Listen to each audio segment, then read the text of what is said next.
How did the universe begin? Everything you see around you, the stars, the planets, even you and me, was once packed into something smaller than a grain of sand. So, how did the universe begin? Let's travel back nearly 13.8 billion years, to the very first moments of everything. The most widely accepted explanation is the Big Bang theory. Around 13.8 billion years ago, the universe began as an unimaginably hot, dense point. In less than a fraction of a second, it expanded faster than the speed of light. This wasn't an explosion in space. It was the rapid expansion of space itself.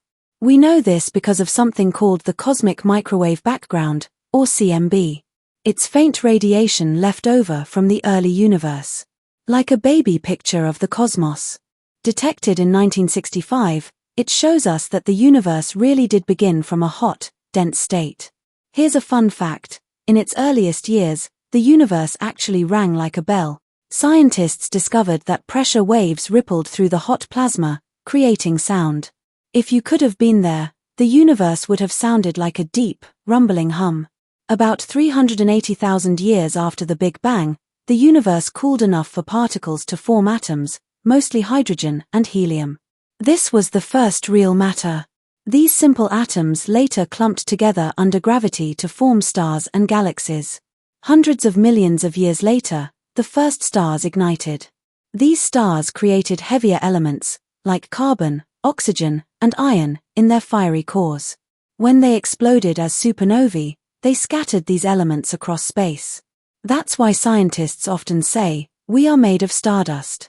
Here's another mind-bending fact: the universe doesn't have an edge, at least not one we've found.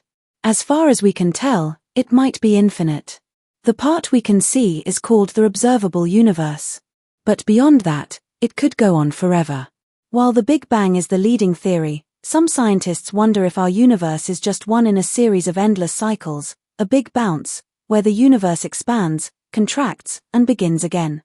So, how did the universe begin? From a tiny speck of unimaginable energy came everything: stars, galaxies, planets, and even life itself. And while we've learned so much, the ultimate mystery remains: why did it happen at all? Do you think the universe has an end? Or is it infinite? Share your thoughts in the comments.